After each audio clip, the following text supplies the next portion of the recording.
Welcome back to Everyday English Podcast, where we help you navigate life in English. Most English learners destroy a moment of connection because they use one specific phrase that sounds cold to native speakers. Imagine your best friend is crying on your couch. It is raining outside, the room is quiet, and they look up at you with tears in their eyes. They say, "I lost my job today." You panic. Your heart starts beating fast because you want to help, but you don't know the words. So you say, "Don't worry, be happy," and their face drops. You wanted to comfort them, but you actually made them feel alone. I have actually done this. I remember when I first moved to London, a friend told me her cat had died. I didn't know what to say. I was so nervous about my grammar, so I just said, "Well, you can get a new one."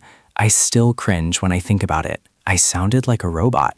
It happens to the best of us. Today, we are replacing that robot language with 3 empathy scripts that actually comfort people. It is such a terrible feeling, isn't it? You see someone in pain and your brain just freezes. It is the worst. And the problem is that most textbooks teach us how to describe our own feelings, like I am sad or I am happy, but they rarely teach us how to respond to someone else's feelings.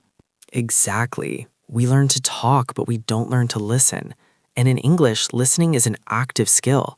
You can't just sit there in silence, or the other person thinks you don't care. Right. In some cultures, silence is respectful. It shows you are listening deeply. But in English-speaking cultures, especially in the US and UK, silence can feel like distance. We expect active listening noises.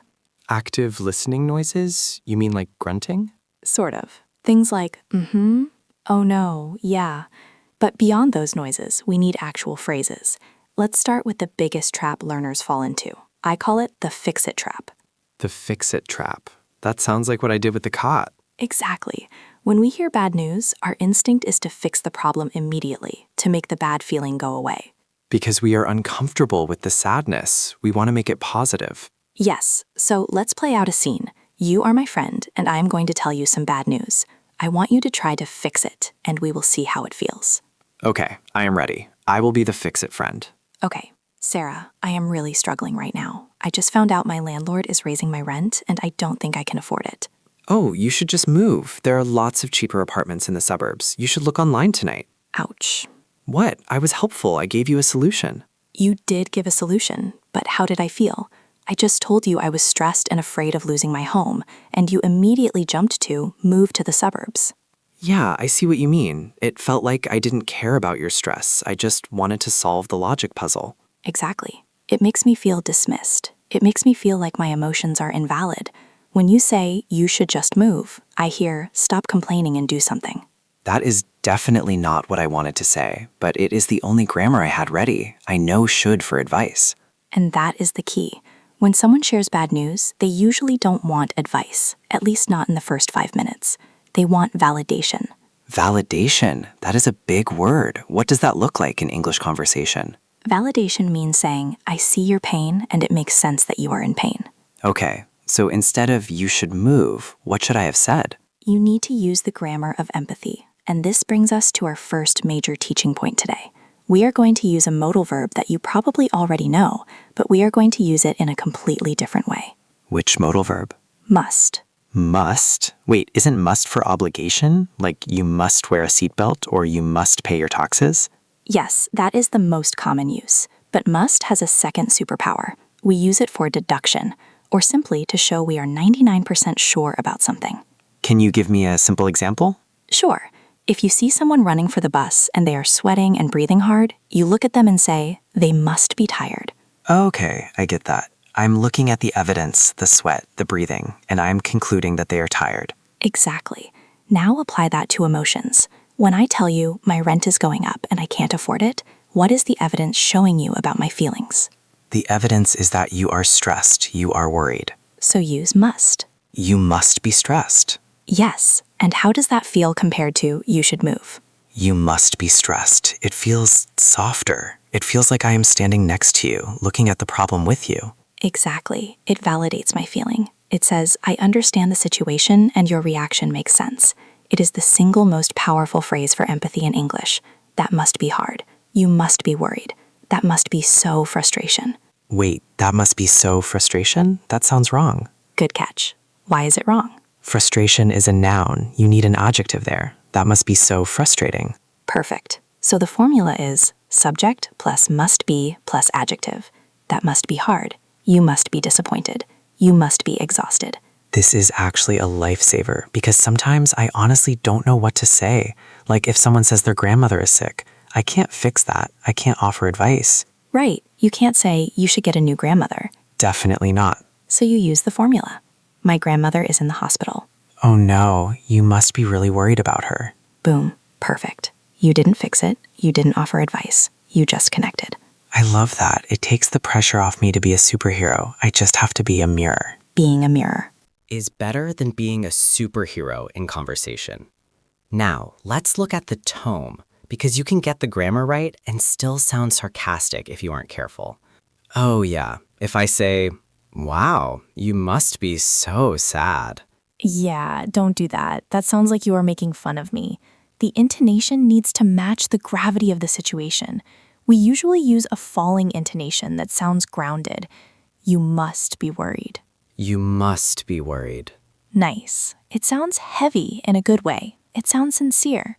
Okay, I have the grammar. That must be hard. But what if I want to mix it up? I can't just say that must be hard 5 times in a row. I will sound like a broken record. True. We need to expand your vocabulary. We need to go beyond sad and bad. Yes, I am sad for you. Sounds a bit elementary. It does. Let's learn 3 high-level vocabulary words or phrases that native speakers use when things go wrong. The first one is a British favorite, but you hear it everywhere now. Gutted. Gutted. Like a fish? Ideally not like a fish. In conversation, gutted means absolutely devastated. It comes from the idea of a feeling hitting you in your gut, your stomach. So it is strong. Very strong. You wouldn't use it for a small problem. So if I drop my ice cream cone, I can't say I am gutted? I mean, you could if you really loved that ice cream, but usually it's for big disappointments. Losing a job, a breakup, your team losing the World Cup final. Okay, so if you tell me I didn't get the job I interviewed for, I can say, oh, Sarah, you must be gutted. Exactly. It shows you understand how much I wanted it. It validates the depth of the disappointment. Gutted. Gutted. I like that. It feels visceral. It is. Now, what if the situation isn't a sudden shock, but just a long, difficult time? Like maybe I am having trouble with my partner, and work is busy, and I'm just tired. A long period of bad luck. We call that a rough patch. A rough patch, like a patch of rough road? Exactly the metaphor. You are driving along, the road is smooth, and then you hit a section that is bumpy and difficult. You know the road will get smooth again eventually, but right now, it is rough. That is a really hopeful phrase, actually, because a patch implies it is temporary. Yes, it's a very gentle way to talk about relationship problems or career struggles.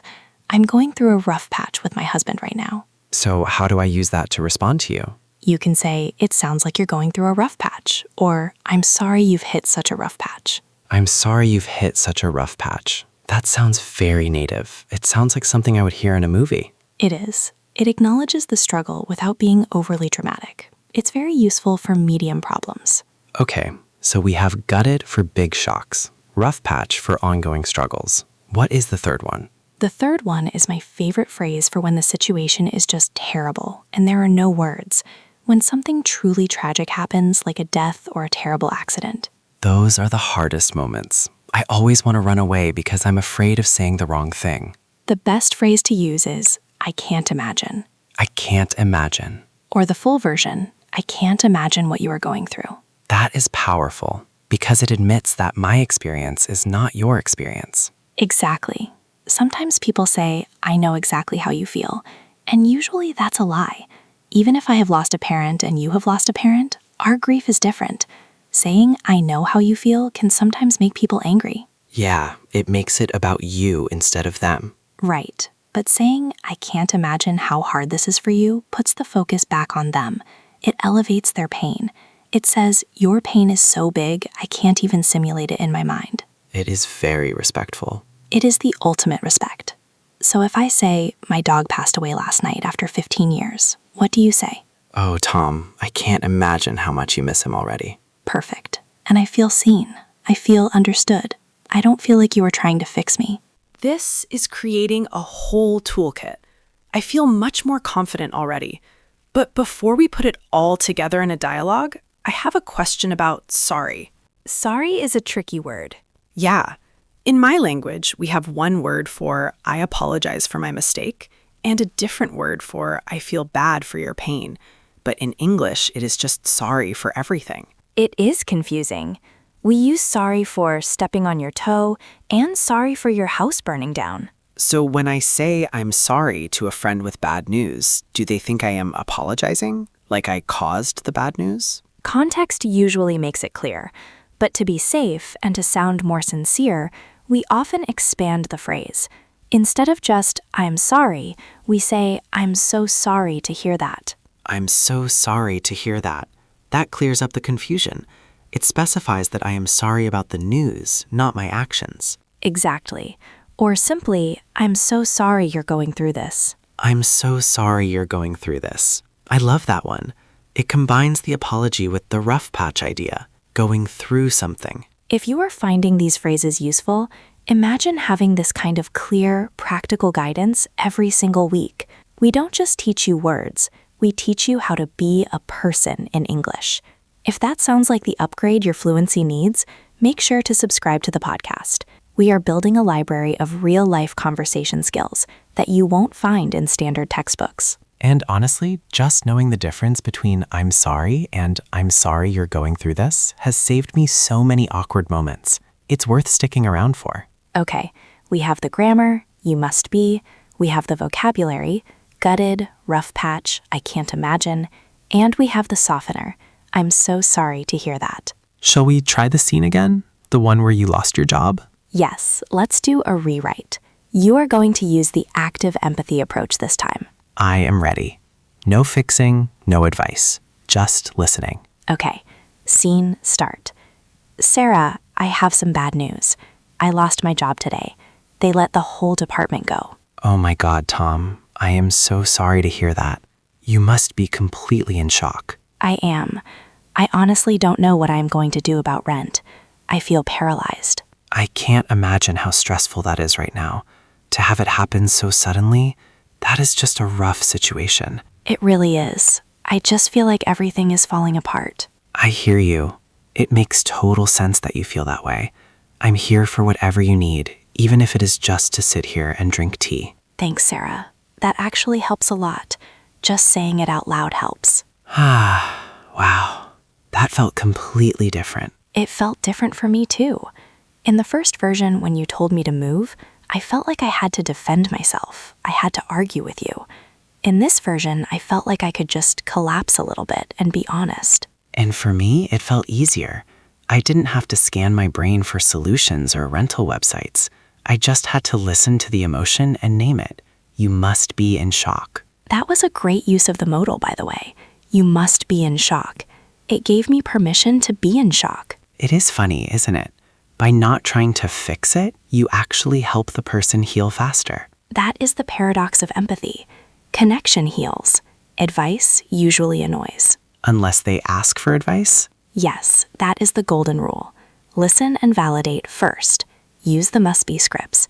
Then, maybe 20 minutes later or the next day, you can ask, are you looking for ideas or do you just want to vent? Do you just want to vent? That is a great question. To vent means to let off steam, like a radiator, just talking to release pressure. Most of the time, that's all friends want. I think that is what my friend with the cat wanted. She just wanted to cry and remember her cat. She didn't want a new kitten from the pet store. Exactly. She wanted to be sad, and she wanted you to witness her sadness. I wish I could go back in time and use these phrases. You must be heartbroken. That would have been the perfect thing to say. You must be heartbroken. You know, there is one other trap I fall into.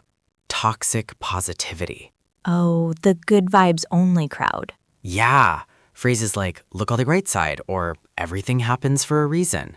At least you have your health. It could be worse. Oh, I hate it could be worse. Why do we hate it? It is logically true. It could be worse. It is true, but it is unhelpful. Telling someone it could be worse is like telling someone who is hungry, well, at least you aren't starving to death. It doesn't make them less hungry, it just makes them feel guilty for being hungry. That is a great analogy. So it could be worse is actually shaming the person for their pain. Exactly. Avoid sentences that start with at least. At least you didn't lose your house. At least you are young. Just delete at least from your empathy vocabulary. Replace at least with it makes sense. It makes sense that you are upset. It makes sense that you are worried. See the difference? One minimizes the feeling, the other validates it. It is such a subtle shift, but it changes the whole energy of the friendship. We have covered a lot of ground today. We went from the fix-it trap to the grammar of empathy. We learned must be plus adjective for deduction. We learned gutted, rough patch, and I can't imagine. And we learned to avoid at least and you should. Now we need to talk about the final piece of the puzzle, the silence. The silence? I thought we were filling the silence with words. We are, but after you say, that must be hard, you have to stop talking. Stop talking. That is the hardest part for me. You have to leave space for them to answer. If you say, that must be hard, and also, did you see the football game last night? You ruined it. So say the empathy phrase and then wait. Look them in the eye, nod, and wait. Let them step into the space you created. It requires confidence. You have to be confident that your presence is enough. Your presence is enough. That is the big secret. Your English doesn't have to be perfect. Your grammar doesn't have to be Shakespeare. You just have to be there and show you care. And honestly, a simple, I am so sorry, that sucks, is better than a perfect 10-minute speech about how to fix their life. That sucks is actually a very valid empathy phrase in informal English. It is. I lost my job. Wow, that sucks. It is honest. Sometimes life just sucks, and admitting that is the kindest thing you can do. So, Tom, I have a challenge for our listeners. What is the challenge? I want them to practice the must deduction because it takes a little rewiring of the brain to use must for feelings. That is a great idea. So here is a situation. Imagine your friend comes to you and says, I have been working for 14 hours straight without a break. Oof, 14 hours. What do you say to them using the must formula? Don't just say that is bad. Use the grammar we learned. Subject plus must be plus adjective. Put your answer in the comments. You must be blank. Pick a strong adjective. Don't just use tired. Try to find a word that really matches the intensity of 14 hours. Exhausted, drained. Wiped out? Let's see what they come up with. And next time a friend shares bad news in real life, try to catch yourself. If you feel the urge to say, don't worry, pause, take a breath, and try I can't imagine instead. It might feel strange the first time, but watch their face. You will see the relief instantly. Thanks for listening, everyone. Good luck with your conversations this week. See you in the next episode. Bye.